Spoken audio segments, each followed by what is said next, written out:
Hello bachcho, let's read the question. The question says that in figure below, the point charge Q1 causes an electric potential of 60 volt and an electric field strength of 30 volt per meter at P and point charge Q separately and causes a potential of 120 volt and a field strength of 40 volt per meter at P.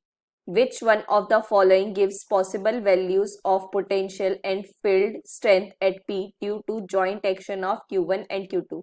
And the options are: potential is 180 volt, field is 70 volt per meter. Potential is 180 volt, field is 50 volt per meter. Potential is 135 volt, field is 50 volt per meter. Potential is 60 volt and that field is 10 volt per meter. तो देखो बच्चों, सबसे पहले की concept है हमारे पास, that is electric field and electric potential and charges. ठीक है बच्चों. सो देखो बच्चों, कुछ इस तरीके से हमें ये गिवन है that Q1 and Q2 charges है और ये पॉइंट P है हमारे पास. ठीक है बच्चों. अब देखो ये इक्वली है आपस में, राइट? मतलब इक्विडिस्टेंट पे है. अब ये देखो कि इस पे जो पोटेंशियल है 60 वोल्ट है P पर और इसकी कितनी है 120 वोल्ट. और इलेक्ट्रिक फील्ड, अब देखो इलेक्ट्रिक फील्ड हम इसको अगर हम यहाँ पॉइंट पर हम निकाल रहे हैं तो पॉजिटिव चार्ज की वजह से क्या होगी, ये रिपेल होगी इस तरफ और ये वाली होगी इस तरफ, है ना बच्चों? और ये कितनी है आपके पास, दैट इज 30 वोल्ट पर मीटर और ये वाली आपके पास 40 वोल्ट पर मीटर.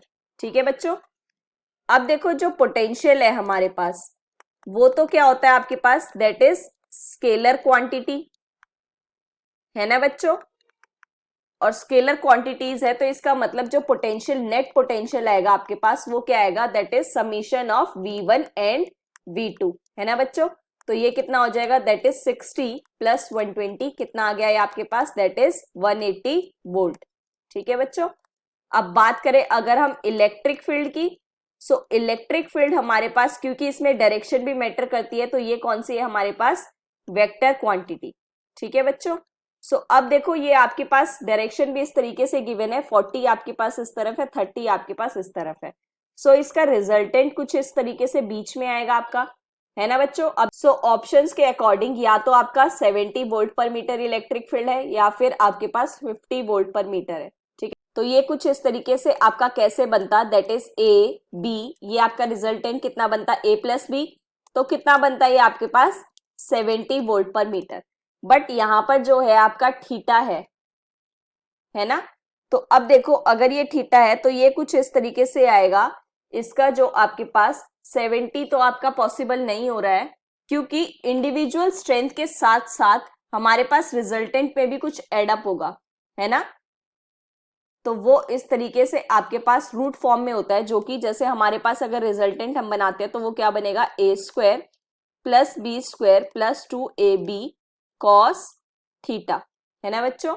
सो इसका मतलब इसके अकॉर्डिंगली आपके पास ये आएगा E net, that is 50 volt पर मीटर. ठीक है बच्चों. सो ये आपके पास आंसर हो जाएगा and that matches B option. So that is the correct answer. Hope you understand it well. Best of luck. Thank you.